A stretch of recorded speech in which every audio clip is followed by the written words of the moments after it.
It usually comes at night, when the house is quiet and there is nothing left to distract you. The accounting. You lie there and the years line up in front of you, and you start adding them. And the number that comes back is not the one you wanted. This is not where you thought you would be by now. This is not who you meant to become. Somewhere back there was a person full of plans. Sure, the good life was coming, and somehow the years got spent on the wrong things, the wrong people, the wrong fears. And now you are here, looking back at a road you cannot walk again, wondering where it all went and what you have to show for it. If that quiet arithmetic has been keeping you awake, if you look back over your life and mostly see waste, the chances you let pass, the talent you buried, the wrong turns, the time you cannot get back, and if a voice has started whispering that it is too late now, too late to matter, too late to become anything but what you already are, then stay with me for a while. I'm not going to tell you that none of it was real, because some of it was, and you are not a fool for grieving it. But I am also not going to leave you there, in the cold accounting, because there is more to say about a life than the sum of its regrets, and there is a great deal more to say about the God who keeps the real books, and what he does with years that the rest of the world would write off as lost. Let me start by being honest, because hollow comfort is no comfort at all. Some things really are behind you. There are doors that have closed, and chances that will not come around again, and people you cannot go back and love the way you should have, because the time for that has passed. I am not going to pretend otherwise, and I am not going to hand you a cheerful slogan about how it is all fine, because you are too old and too honest for that. And your regret deserves more respect than a bumper sticker. But here is the thing the regret does not know, the thing it cannot see from inside the long, dark accounting. A life is not over until it is over. And even the park that is behind you is not as lost as it looks, not in the hands of the God we are going to talk about tonight. Maybe it was a birthday that brought it on. One of the round ones that land harder than the others and make you stop and count. Maybe it was a quiet evening when the busyness finally let up and the questions you usually outrun caught up with you. Maybe it was running into someone from the old days, or finding an old photo, or hearing that someone your age had died, and suddenly the whole length of your life was laid out to be measured. However it found you, you are here now, doing the hardest arithmetic a person ever does, the adding up of a life. I want to sit with you in it for a while, not to talk you out of the grief, but to show you that the sum you keep arriving at in the dark is not the real total, because you have been leaving God out of the math. First, though, let me name what this has actually been like, because there is a particular loneliness in carrying a wasted feeling life, and almost no one talks about it out loud. It is the gap between who you are and who you were sure you would be. You had a picture, once, of the person you would become, the things you would do, the life you would build. Younger you believed it without question. And now you stand at this age, looking at the distance between that picture and this reality. And the distance is the thing that aches. It is not even that this life is so terrible. It is that it is so far from the one you were sure was coming. And the comparing makes it worse, the way it always does.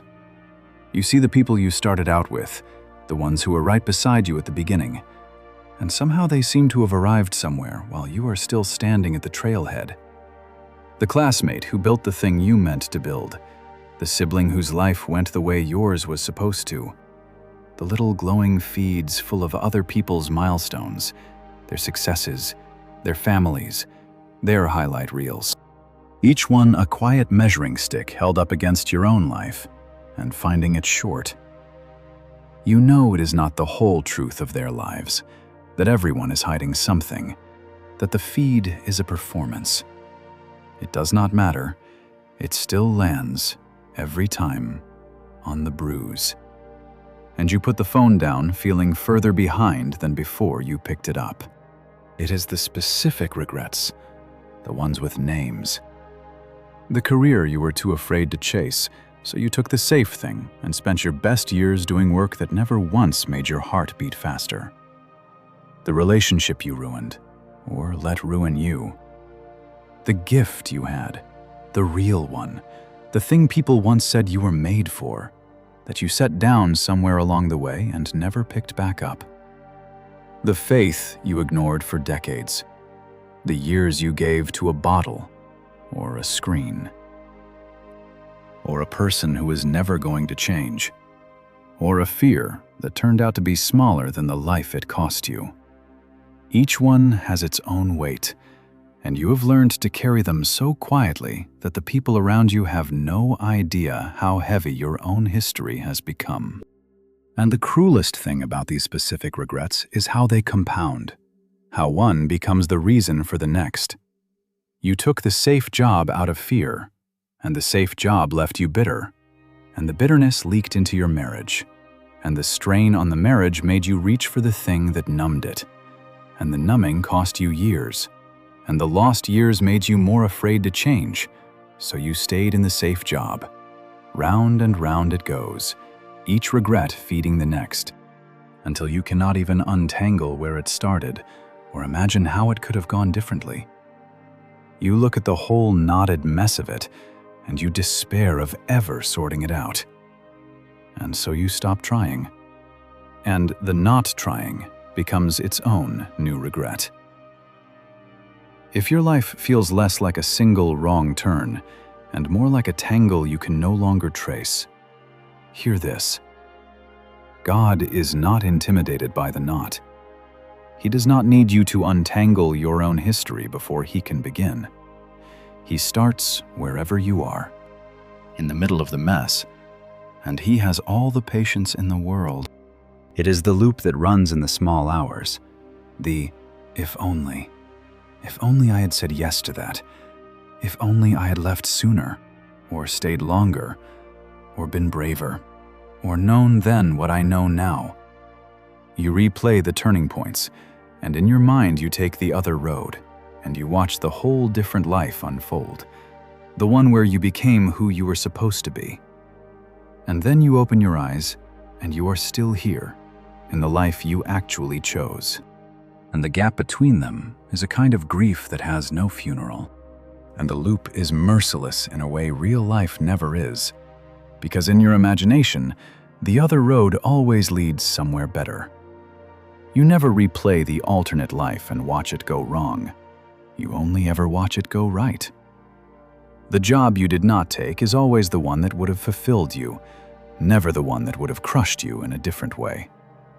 The person you did not marry is always the one who would have made you happy, never the one who carried their own set of sorrows. The imagined life is a fantasy, airbrushed and partial, and you are comparing your real, weathered, actual life against a daydream that was never tested against reality. Of course the daydream wins. It was built to win. But it is not real, and it never was.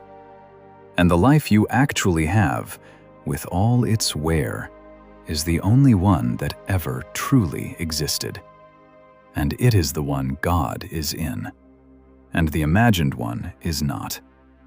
He is not in the road you did not take. He is here, in the one you did. It is the people. The apology you waited too long to make, to someone who is gone now. The relationship you let go cold and never warmed back up. The child you were too busy or too broken to be present for, who is grown now and distant. Some of the heaviest regrets are not about what we failed to achieve. They are about who we failed to love, and how much of that we cannot go back and fix. You replay those most of all, I think. more than any career or any missed opportunity. The parent you were short with, who is gone now. The friend you let drift because you were too busy or too proud to make the call. The marriage you were physically present for and emotionally absent from. The years your children were small and you were somewhere else, in your head, if not in your body, chasing something that mattered so much less than the small people who needed you. And that you would give anything now to have back. These are the regrets that ambush you, that come without warning at a song or a smell or an old photograph and take the breath right out of you. And they are harder than the others, because love was the one thing that truly mattered. And the failure to give it where it was needed is the failure that cuts deepest of all. If that is your sharpest regret tonight, you are not alone in it. And there is grace even for this. Even for the love you cannot go back and give. And it is the clock, always the clock, ticking louder now than it used to. You feel time speeding up. You notice your own body aging, the doors quietly closing, the runway getting shorter ahead of you. There is a particular cruelty in the way time speeds up as you go. The summers of childhood lasted forever. Now whole years pass like weeks, and you turn around and another decade is gone, and you cannot account for where it went. The calendar that once seemed endless now runs like sand toward the narrow part of the glass, faster every year. And with that speeding comes a quiet panic, the sense that the becoming you always meant to do has to happen soon, or it will not happen at all. That panic is real, and I will not dismiss it. But it is also, strangely, a kind of gift, because nothing focuses a life like knowing the days are numbered. And the people who live most deliberately are almost always the ones who have stopped pretending they have forever. When you were young, there was always going to be time later to become who you meant to be. And somewhere along the way, later started running out. And the awful question arrived. What if there is no longer enough road left to become anything different? What if this is simply who I am now, and the story is mostly written? And there are the dreams you kept filing under someday. Someday I will write the book, start the business, learn the instrument, take the trip, mend the friendship, go back to school, finally do the thing my heart has always pulled toward. Someday was always out there, safe and certain, a place you would get to once the busy years eased up. And now you look around and realize that for some of those somedays, the day quietly came and went while you were not watching. And the window closed, and the dream is still sitting on the shelf where you left it, gathering dust, never lived. There is a specific grief in an unlived dream. It does not die loudly. It just waits and waits until one day you notice you have stopped believing in it. And that is a small death you never thought to mourn. And under all of it, the question with no easy answer, the one that surfaces at the lowest hour. What was it all for? If this is most of my life, and it went like this, then what was the point of it? That question can hollow a person out, and it comes on exactly the nights you are too tired to fight it. And for some of you, the ache is sharpest in your soul. You wasted years far from God. You ran, or you drifted, or you were just too busy with your own kingdom to notice His. And now you have come back, or you are trying to, and you look at all those empty years and you think, I cannot get those back. People who walked with him their whole lives are so far ahead of me. I came to the table so late. What good are the scraps of time I have left? That particular grief has a sting all its own. The sense of having missed not just opportunities, but God Himself. Of having spent the irreplaceable years chasing things that turned to ash, while the one thing that mattered stood waiting and ignored. You read about people who gave Him their whole lives, who memorized His word as children, who never wandered. And you feel a sharp envy, and on its heels, a sharper shame. All those years, you think. All those years I could have known Him, and I spent them on nothing. And now I am coming in with my hands almost empty at the end of the day.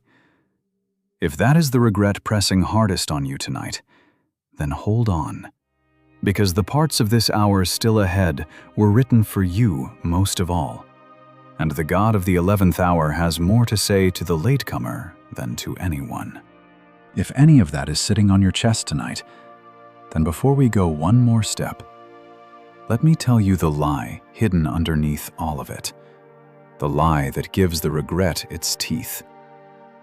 The lie is that the worth of a life is its output, that you are, in the end, a sum of accomplishments, a list of boxes checked, a resume, and that a life which did not produce enough, achieve enough, become enough, is therefore a failed life, a wasted one.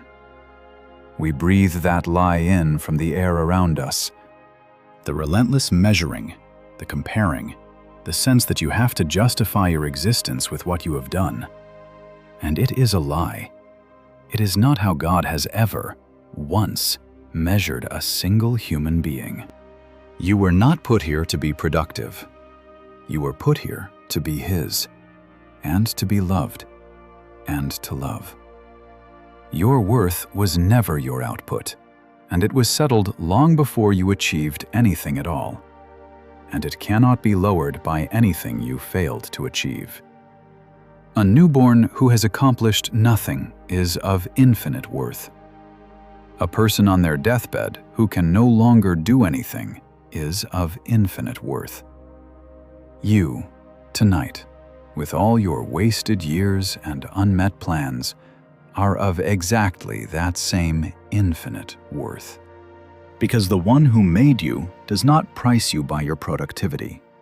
He priced you by His love, and He paid for you with His Son. And that price does not drop because your life did not go the way you planned. Hear this before anything else. You are not a project that failed to hit its targets. You are a beloved child whose Father has never once measured you the way you have been measuring yourself. This is worth slowing down on, because the lie that your worth is your achievement is so deep in us that we rarely even see it. We ask a stranger what they do before we ask who they are, as if the doing were the person. We introduce ourselves by our jobs and our accomplishments. We quietly rank the people around us by their output. And then we turn that same cruel measuring stick on ourselves. And a life that did not produce enough feels like a life that does not deserve to have been lived. But imagine looking at a child you love and pricing their worth by their productivity. It is obscene. You love them because they are yours, because they exist, because of who they are. And they could achieve nothing for the rest of their lives, and you would not love them 1 ounce less. That is precisely, exactly, how God looks at you. Your striving has never once raised His love for you, and your wasted years have never once lowered it. You were loved before you did anything, and you will be loved when you can do nothing at all. And that love is the true measure of your life, the only one that finally counts. And the God who holds your life does not even count time the way you do. There is an old prayer in the scriptures written by Moses, of all people, a man who spent 40 years as a prince and then 40 years as a nobody in the desert before his real work even began. He wrote that the days of our years are 80 years and 10, 70 years, 80 if we are strong, and that they pass swiftly and we fly away. He knew about the shortness of it, the way the sand runs down. But in the same prayer, he asks God for something that changes everything. He says, "Teach us to number our days, that we may apply our hearts unto wisdom." And then, at the very end, he prays this, "Establish thou the work of our hands upon us, yea, the work of our hands, establish thou it." Establish the work of our hands. Make it count. Make it last. That is a prayer for a person who feels their time is short and their work has been small. And it is answered again and again by a God for whom it is never too late to make a life mean something. And there is a mercy in that same psalm that is easy to miss. Right after he speaks of how short our years are, how quickly they pass, Moses prays, "Satisfy us early with thy mercy, that we may rejoice and be glad all our days." He does not ask God to give him back the years he lost. He asks to be satisfied now with mercy, so that whatever days remain can be glad ones. That is a prayer you can pray tonight, no matter how much road is behind you. Not, "God, undo my past," which he will not do, but "God, satisfy me now with your mercy, so that the days I have left can be full of gladness instead of regret." The man who wrote that prayer knew the brevity of life better than almost anyone, and his conclusion was not despair. It was a request for mercy strong enough to make the remaining days good. God answers that prayer. He has never once turned it down. Because here is what you have to understand about him. God is not on your clock. The timelines that feel so final to you, the sense that the best years are spent, that the window has closed, that you are too old now, those are human measurements, and they are not his.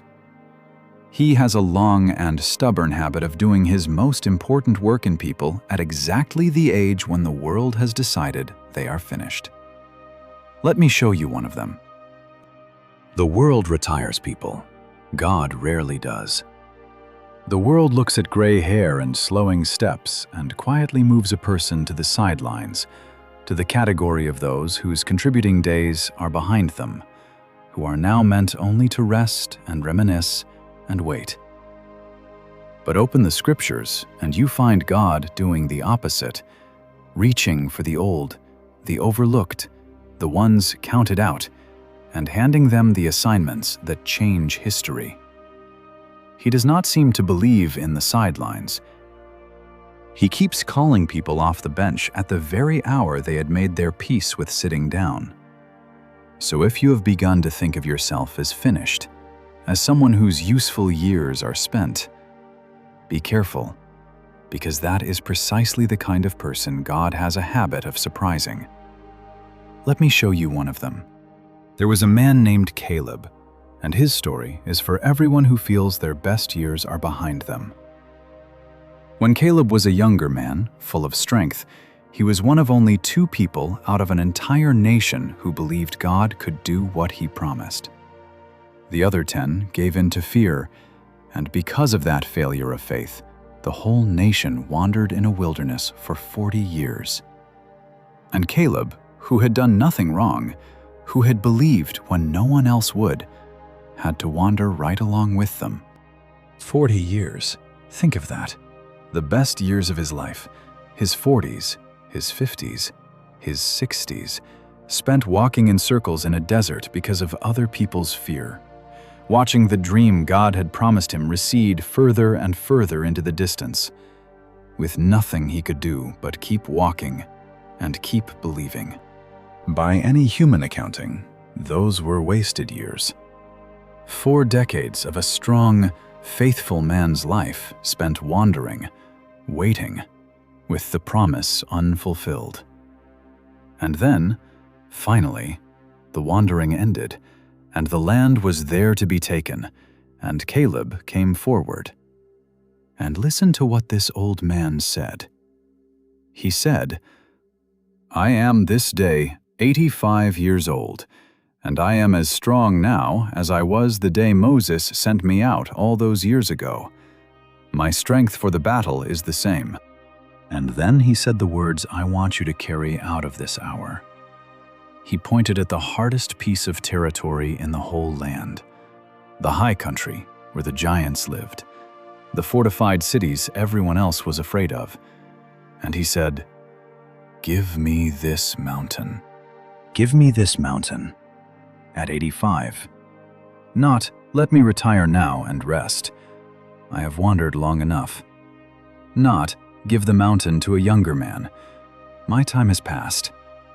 At 85 years old, after 40 years of what looked like wasted wilderness, Caleb asked for the hardest assignment in the country, the one with the giants, because he believed his best work was still ahead of him, and his God was still with him. And he took that mountain. The greatest conquest of his life came after 85, on the far side of 40 wasted-looking years. So do not tell me it is too late for you, that your strength is spent and your best is behind you, because the God of Caleb is your God, and he has never agreed with the world's idea of when a person is finished. The wilderness years were not the end of Caleb's story. They were the long, hard prologue to his greatest chapter. And the years you think you have wasted may turn out to be the prologue to yours. And notice something else about Caleb, because it is the part most people miss. Those 40 wilderness years were not even his fault. He had believed God. He had been ready to go in and take the land 4 decades earlier. The wandering was forced on him by other people's fear, by a whole generation's failure of nerve, and he had to pay the price for a decision that was not his. If anyone ever had the right to be bitter about wasted years, to say my best decades were stolen from me by other people's mistakes, it was Caleb. And yet there is not a trace of that bitterness in him. He did not let the wasted feeling years rot him from the inside. He kept his eyes on the promise, year after year in the dust, kept his strength, kept his faith, kept believing the mountain would still be there when the wandering finally ended. And it was. Whatever ate your years, your own choices or other people's, bad luck or hard circumstance, or a fear that was bigger than your courage, you do not have to let it turn you bitter, and you do not have to believe it was the end. Caleb walked out of 40 wasted years and into the fight of his life, stronger in faith than the men half his age, and took the very mountain he had been promised before the wandering ever began. There is another story Jesus told that I need you to hear, because it is aimed straight at the heart of feeling like you came to everything too late. He told it about a man who owned a vineyard, who went out early in the morning to hire workers.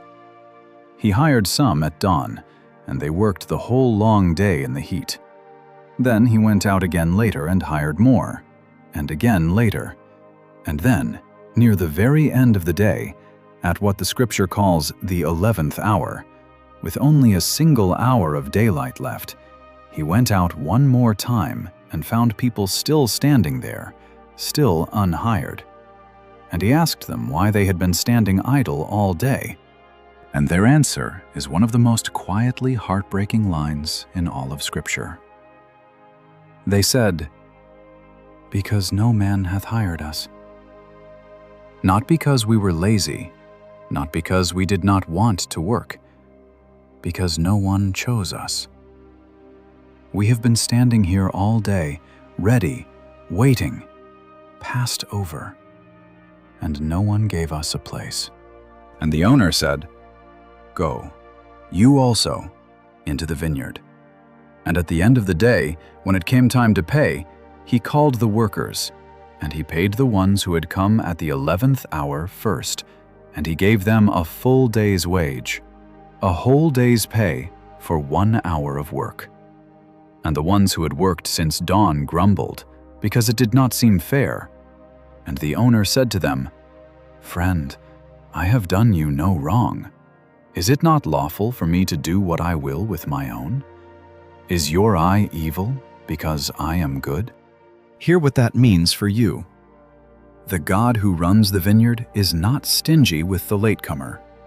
He does not prorate his grace by how many hours you put in, or dock your reward for the years you stood idle. The one who comes at the 11th hour, who feels they have wasted the whole day, who got to the work with only a sliver of light left, receives the full wage, the same as those who started at dawn. If you have come to your faith late, to your purpose late, to your real life late, hear this and let it settle all the way down. You are not too late for the full reward. The lateness is no barrier to His grace. He has been watching you stand in the marketplace all day, and He is not disgusted by how long it took. He is glad you are finally coming in, and He has a full day's wage waiting for an hour's work. And notice how the owner pays the latecomers first, out in the open, while the early workers watch. He could have paid them quietly, last, so no one would grumble. Instead, He makes a point of honoring the 11th hour worker for all to see, putting the full wage in their hand without apology. He is not embarrassed by His own generosity to the latecomer. He glories in it. The grace that scandalizes the ones keeping score is exactly the grace God most loves to lavish, because it shows His heart most clearly. He is not running a payroll based on hours logged. He is throwing a feast. And the latest arrival is as welcome at the table as the one who came at dawn, seated no lower for having come in late. If you have spent your life feeling like the one who showed up too late to deserve a place, let that undo something in you. At His table, there is no such thing as too late to deserve a full place. There is only welcome. And linger on that answer they gave, because no man hath hired us, because it holds a grace some of you desperately need. Not all wasted years are wasted by laziness. Some of you did not squander your time on purpose. You stood in the marketplace all day, ready, willing, longing to be put to work, and the chances never came. The door never opened. The break never arrived. Life handed you circumstances you did not choose, a body that failed, a family that needed you, a poverty of opportunity, a season of survival that left no room for the dreams. If that is your story, hear the tenderness in how the vineyard owner treats those last workers. He does not scold them for standing idle. He does not say, "Well, you should have tried harder." He sees that they were never hired, never chosen, never given their chance. And He simply opens the gate and says, "Come in. There is still a place for you, and the wage is full." The God who runs the vineyard knows the difference between the years you threw away and the years that were taken from you. And He meets both with the same grace and the same open gate and the same full reward at the end of the day. Let me step out of the story for just a moment, because I suspect some of you needed to hear that more than you can say. If you are carrying a load of regret tonight, if you have been adding up your own wasted years in the dark, you can write one word in the comments. Just the word "here." so that it is set down somewhere outside your own head, and so you know you are not the only one doing this arithmetic tonight. There are so many of us. Now let me tell you about a promise God made that speaks directly to the wasted years, and then about a woman who lived it. Through the prophet Joel, to a people who had watched a plague of locusts devour everything, years of harvest, the seed for next year, the whole future of their fields stripped down to bare ground. God said something that has held up grieving people for thousands of years. He said, "I will restore to you the years that the locust hath eaten." I will restore the years. Sit with that. Notice he does not say, those years did not matter. He does not minimize the loss. The locusts really did eat them. The devastation was real. What he says is that he will restore them, which is something only God can do. Because no one can hand you back the actual calendar years that are gone. But God can do something even the calendar cannot. He can make the years that are coming so full, so fruitful, so saturated with His goodness, that they more than make up for the ones that were lost. He can take the very wreckage of the wasted years and weave it into something redemptive, so that even your worst chapters become part of a story that, in the end, you would not trade. The locusts ate the harvest and the seed, and God promised a future so abundant it would swallow the memory of the famine. That is what He does with wasted years. He does not pretend they were not lost. He restores. And notice how He restores, because it is gentler and stranger than we expect. He does not hand you back the calendar. He does not give you your 30s over again to do them right this time. That kind of restoration is not on offer to anyone, and chasing it will only keep you trapped. What He does instead is take the years you have left and pour into them a richness that the wasted years never held, so that you look back at the end and find, to your astonishment, that the latter part of your life carried more meaning than the early part ever did. And He does something else, something only He can do. He reaches back into the wasted years themselves and pulls good out of them, redeems them, makes even your failures and your detours serve the person you are becoming. The compassion you have for other people who have wrecked their lives, you have because you wrecked yours. The depth in you, the humility, the hard-won wisdom, the inability to look down on anybody, all of it was purchased in the very years you call wasted. Nothing is finally lost. He restores the years, not by erasing them, but by weaving even the worst of them into a story of grace you would not, in the end, trade away.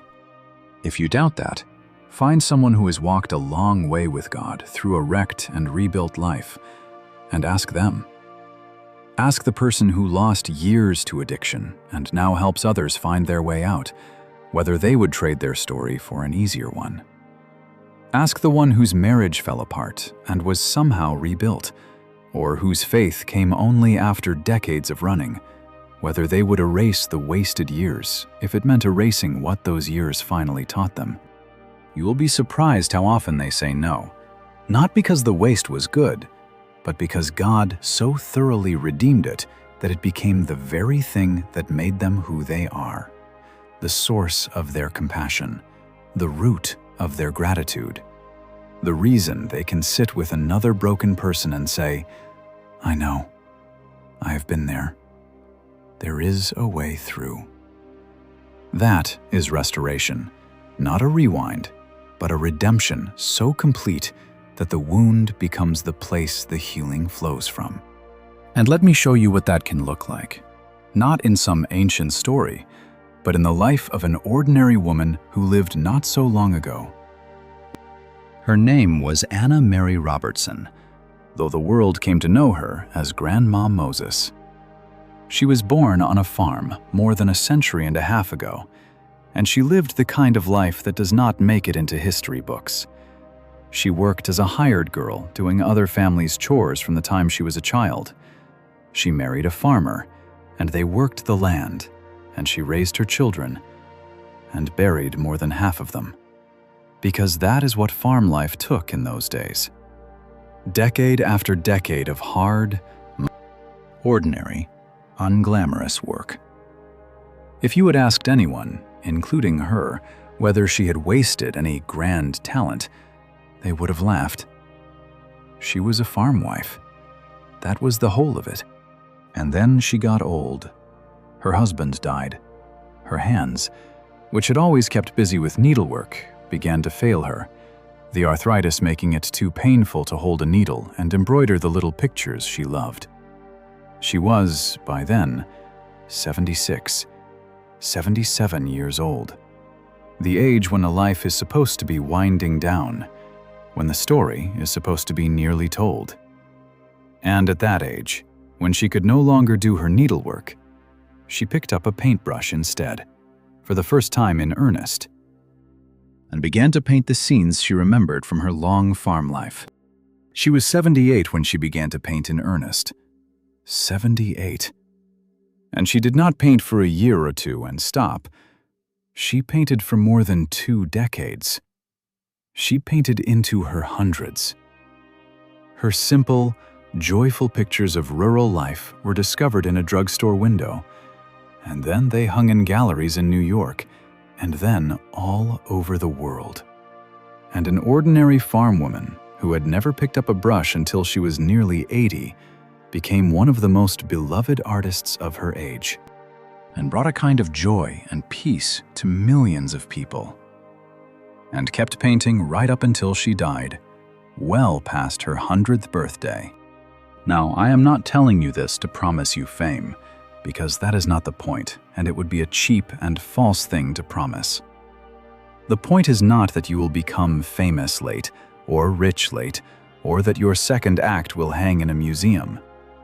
The point is that a calling, a gift, a beginning, a whole fruitful chapter can come at 78 after a long, ordinary life that looked finished.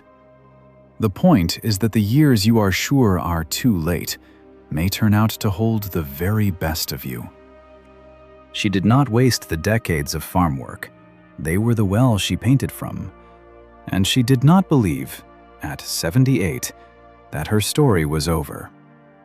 She picked up the brush, and the world is richer for it to this day.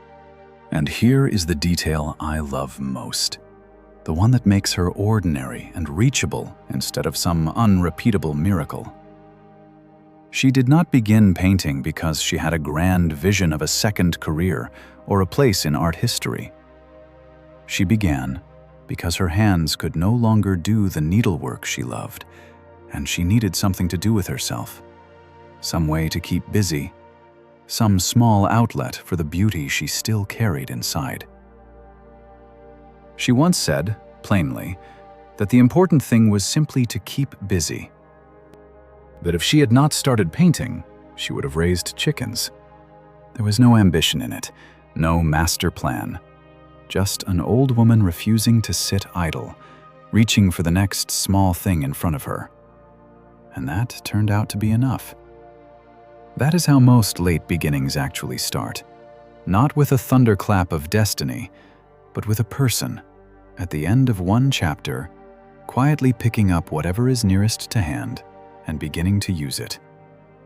You do not need a grand vision for your remaining years. You only need to refuse to sit idle, and to reach for the next small good thing, and to let God do with it whatever He will. He took a farm woman's restless hands and gave the world decades of beauty. You have no idea what He might do with yours. And it did not come easy or fast for her, which is part of why her story is worth telling. When she first sent her work out into the world, she sent some of her early paintings along with jars of her homemade jam to the county fair. The jam won a ribbon. The paintings went unnoticed. Imagine being nearly 80, finally brave enough to show the thing you made, and having your preserves praised while your art is passed over. She could have taken that as the world's verdict, decided she had been foolish to try, and gone back to the kitchen. She did not. She kept painting. She painted hundreds more, and then thousands. And the recognition came years later, slowly, the way most real things come. The lesson is not that late beginnings are instantly rewarded. They usually are not. The lesson is that a person who keeps reaching for the good thing, unpraised, unnoticed, simply because it is worth doing, is sowing seed that God is fully able to bring up in His own time. Do your part. Pick up the brush. Keep at it even when the jam gets the ribbon. Leave the harvest and the timing of it to God. So let me speak now to the things the regret has been telling you, because most of them are simply not true. It tells you that it is too late, that the door is closed and the chance is gone for good. But you have just heard about a man who took his mountain at 85, and workers who got a full wage for an hour, and a woman who found her life's gift at 78. Too late is one of the favorite words of the enemy of your soul, and it is very often a lie. As long as there is breath in you, there is time for God to do something new. And He specializes in beginnings that come at the hour the world calls too late. Think of how often the Scripture's best work shows up in the back half of a life. Abraham was old, far past the age of any reasonable hope, when the son of the promise was finally born. Sarah laughed at the very idea, and God did it anyway. Moses was 80 before his real life's work even began. The whole pattern of how God moves runs against the world's assumption that everything important happens to the young and the early. He seems almost to prefer the latecomer, the one the world has counted out, the one with no strength left to boast in, because then it is plainly his doing and not theirs. Your age is not the disqualification you think it is.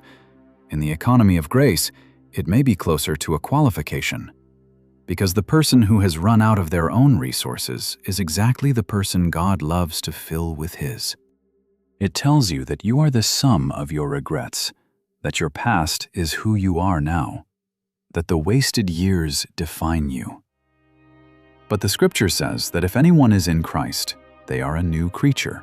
The old things are passed away, and behold, all things are become new. You are not your worst decade. You are not the road you did not take.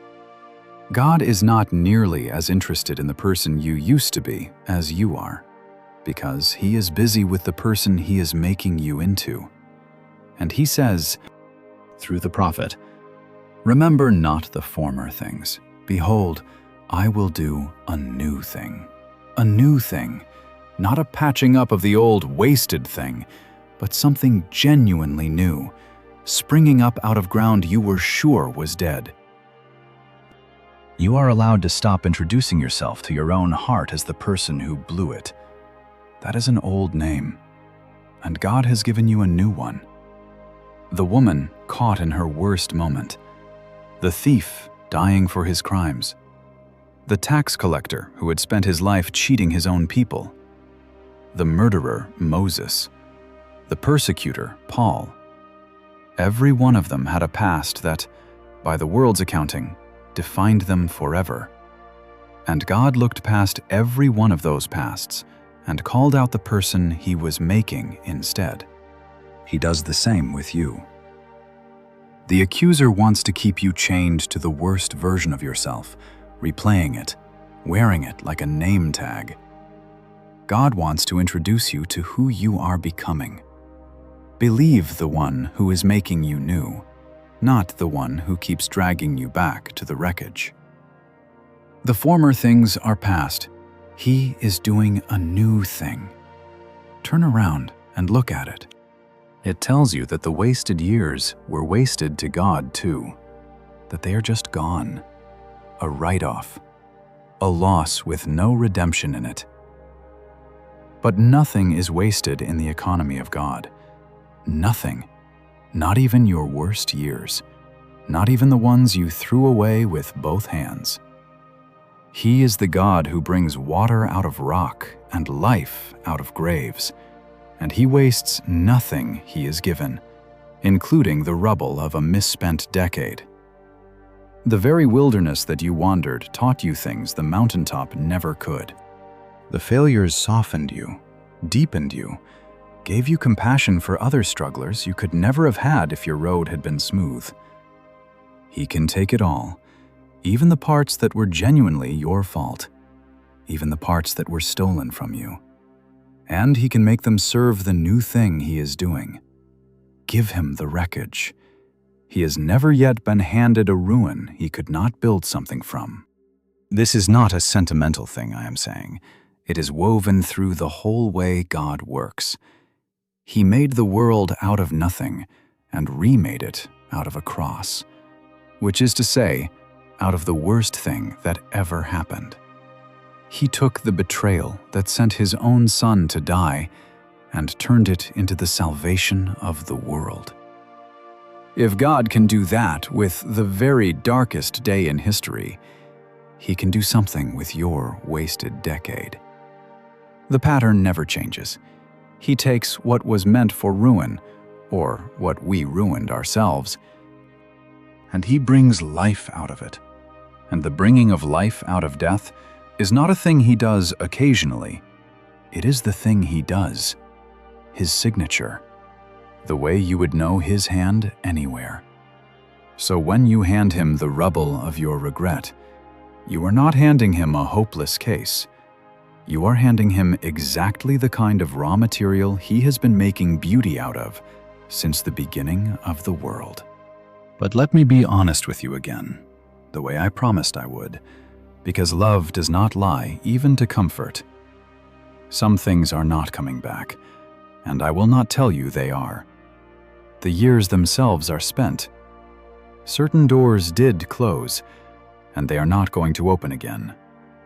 Some of the people you wish you could go back and love are gone, and the apology you owe them will have to be made at their grave or in your prayers, not over coffee. Letting yourself grieve those real losses honestly, instead of pretending they do not hurt, is part of the healing, not a betrayal of it. Bring the genuine, unfixable losses to God, and let yourself weep over them if you need to, because He is near to the brokenhearted, and He keeps your tears in a bottle, and He does not rush you through your grief. But do not let the things that are truly lost convince you that everything is lost. The grief over a closed door and the hope of an open one can live in the same heart, and in a heart that belongs to God, they usually do. I want to honor that, because a lot of cheap religious talk skips right over it, rushing people past their real losses with a verse and a smile, and it does more harm than good.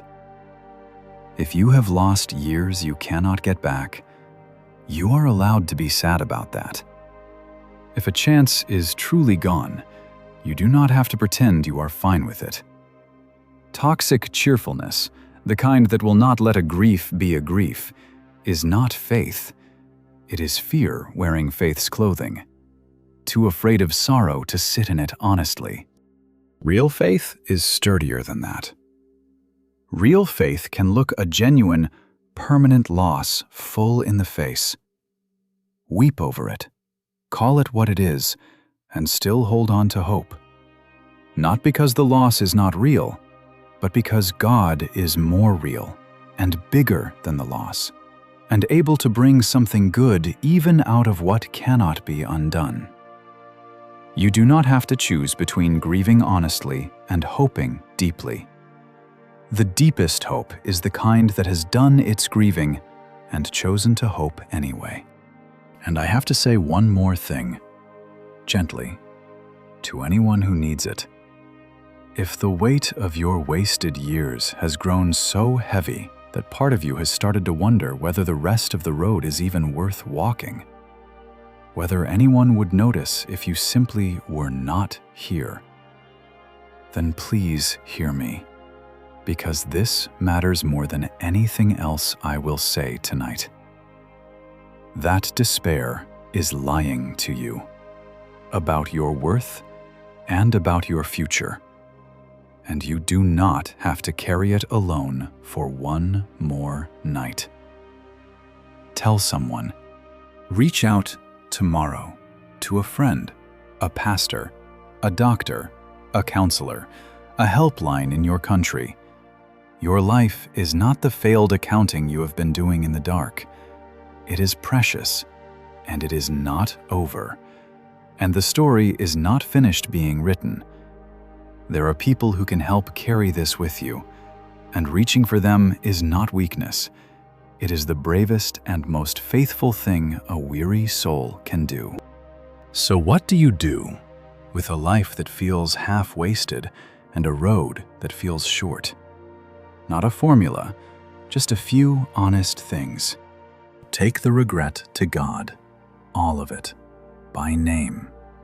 Do not bury it, and do not just keep replaying it in the dark, which only deepens the rut. Bring it into the light before the only one who can actually do anything with it.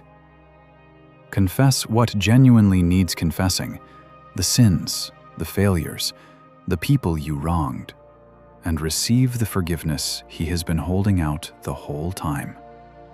And grieve what needs grieving, the losses that were not your fault, the chances stolen, the years the locusts ate.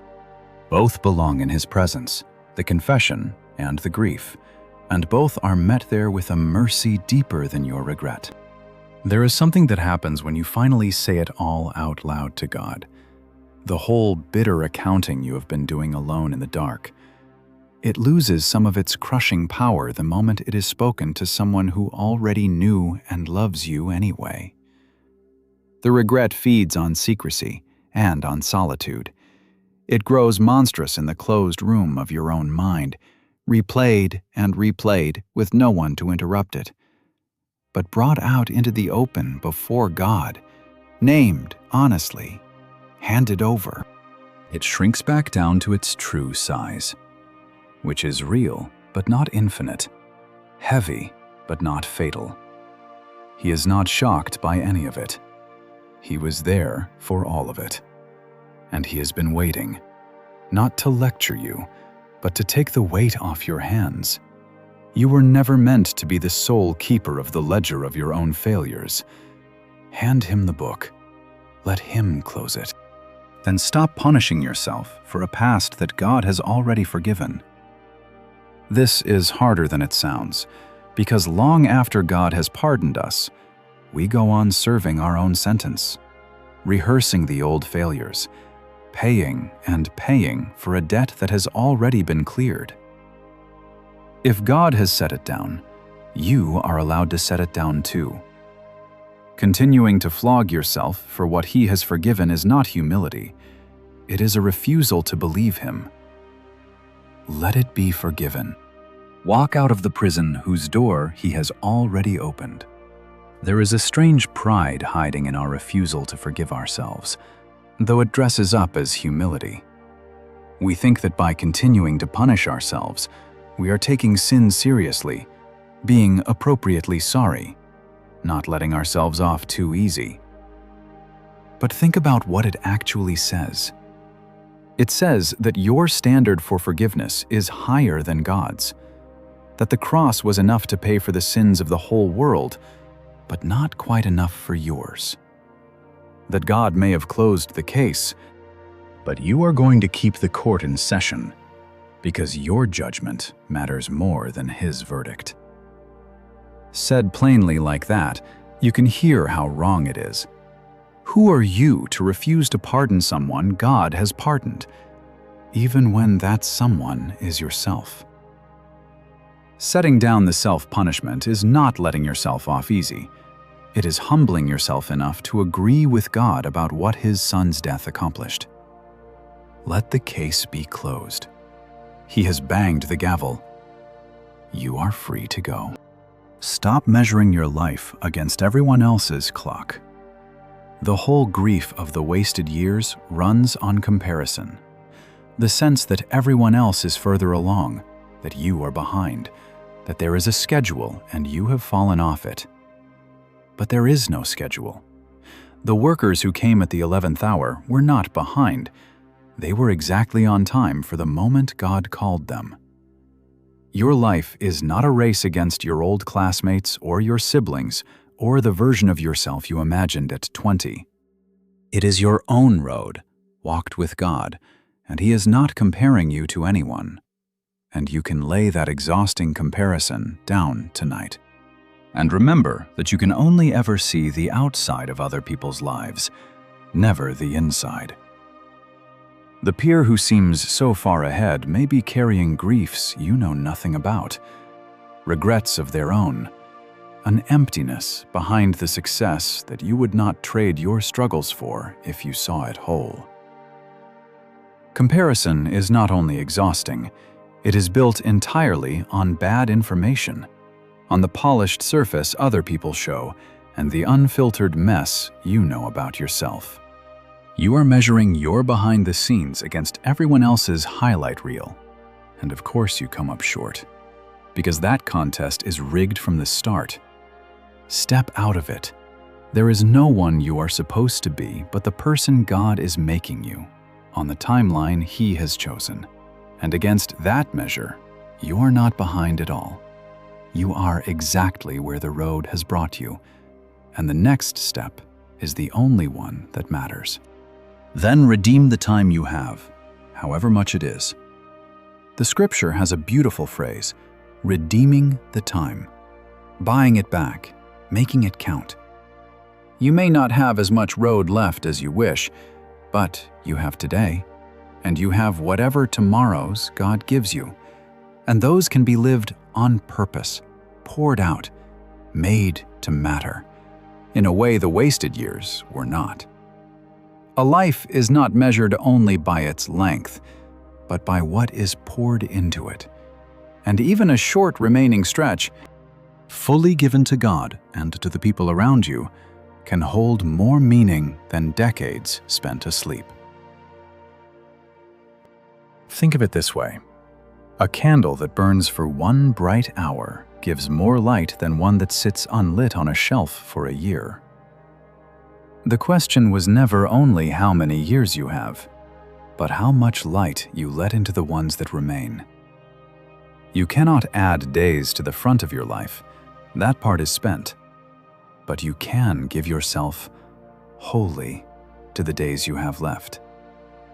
And a person who wakes up and decides that the rest of their life, however much it is, will be lived on purpose, given away, lit, is a person whose latter years can outshine all the sleepwalking ones that came before. Some of the most luminous people you will ever meet are the ones who wasted half their lives and then woke up, and burned all the brighter for having finally understood what the light was for. And the waking up can happen today. It does not require a new year, or a birthday, or some perfect moment of readiness. People wait for the grand fresh start, the clean slate, the Monday, the January, and the waiting itself becomes another way of postponing the life they could begin right now. But there is nothing magic about a calendar date. The only day you can actually begin to live differently is the one you are in. And you are in one right now. Tonight can be the hinge your whole remaining life turns on. Not because anything dramatic happens, but because you quietly decide that the sleepwalking is over, and that whatever is left will be lived awake. That decision is available to you this very hour. You do not have to wait for permission, or for the regret to lift, or for the road to look certain. You only have to begin, and learn to number your days, the way Moses prayed, not as a morbid counting down, but as a way of living each one on purpose. There is a strange freedom in finally admitting that your time is limited. As long as you imagine you have forever, you can afford to waste today, because there will always be more.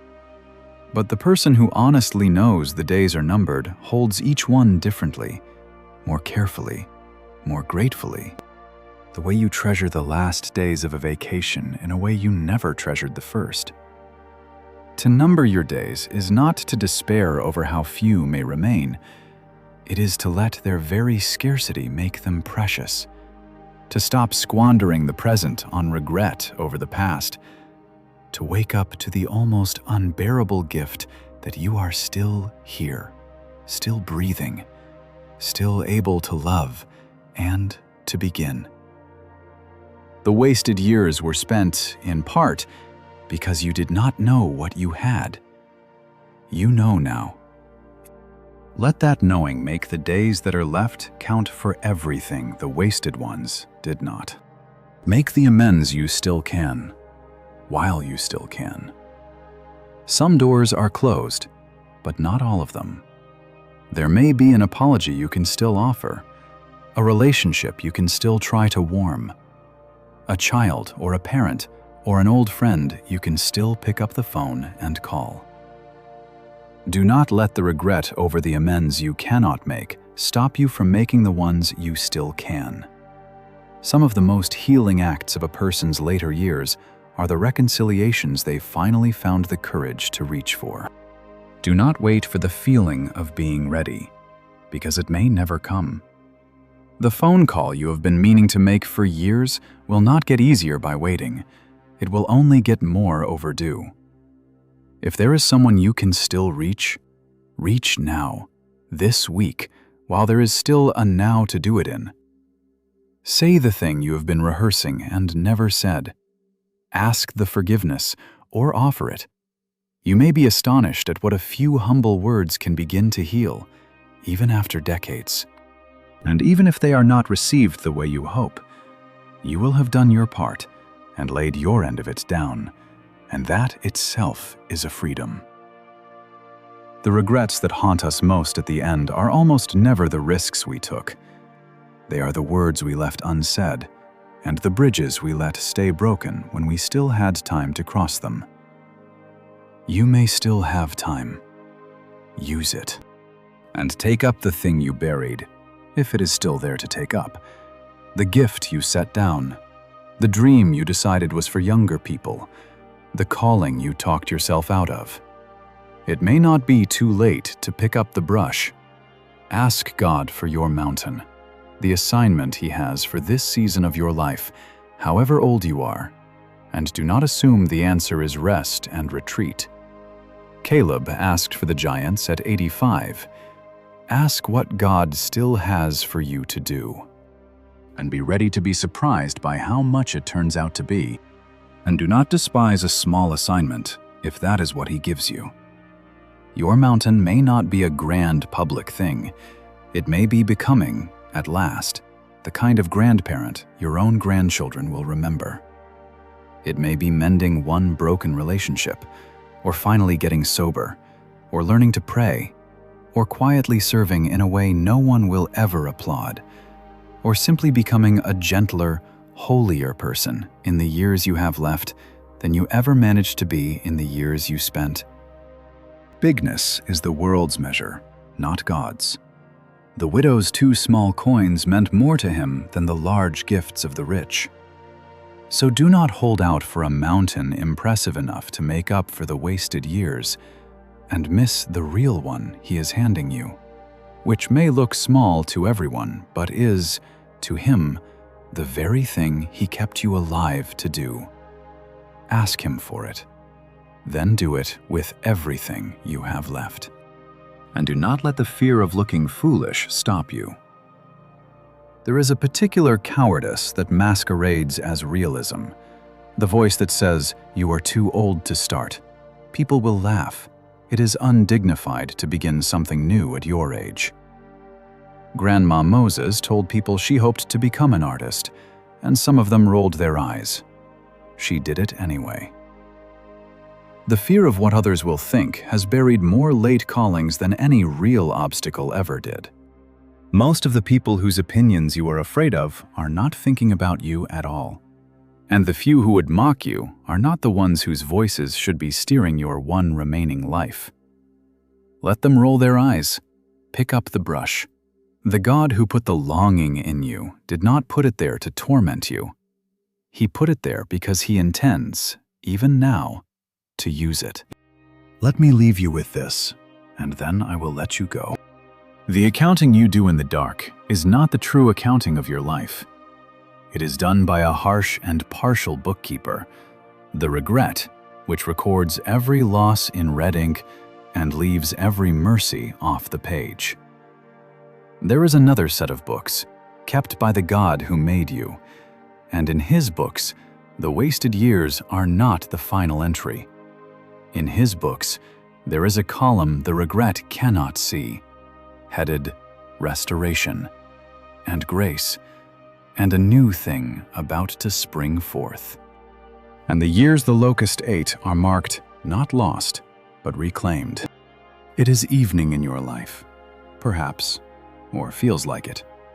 But you of all people should know that the evening light is often the most beautiful of the whole day, that the colors that come at the end can be the richest the sky ever shows. The day is not over while there is still light, and there is still light. Watch how a sunset works some evening soon.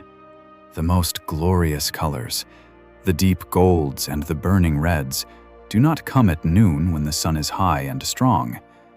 They come at the end, in the last hour, when by every measure the day is nearly done. The light that has the least time left somehow gives the most beauty. That is not an accident of the sky. It is a parable written into the world by the God who made both the evening and your life. He knows how to make the last part of a thing the most beautiful part. And he has done it with countless lives that looked, at this very stage, mostly spent. Do not close the curtains before the best of the light has had its chance to show. There is still a field in front of you, even now, waiting to be planted, and a God who promises that what is sown even in the 11th hour can still come up as a harvest. There is still, somewhere out ahead of you, a mountain with your name on it, and the strength to climb it given fresh for the climbing. So lift your eyes off the road behind you, just for tonight. It is walked, and it is grieved, and it is, every wasted mile of it, already held in hands that waste nothing.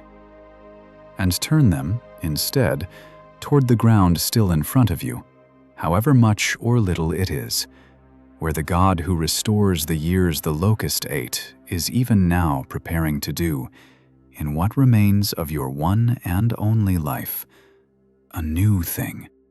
You do not have to figure out the whole rest of your story tonight. You do not have to map out the years that are left, or know what the mountain is, or solve the tangle of your whole history before morning. You only have to do one thing tonight. Stop reading your life by the harsh light of regret, and let God read it back to you by the light of grace. Let Him tell you what your life has been and what it still can be, because His account is the true one, and His is the only verdict that will stand when all the others have faded. Close the ledger you keep in the dark. Open your hands. Let the morning come. It is not too late. It was never too late. And the one who hired the workers at the 11th hour and gave the old man his mountain and put a paintbrush in the hand of a farm woman at 78 is standing in your marketplace tonight, looking at you and saying, "Go, you also, into the vineyard. There is still time. Come and work, and be paid in full."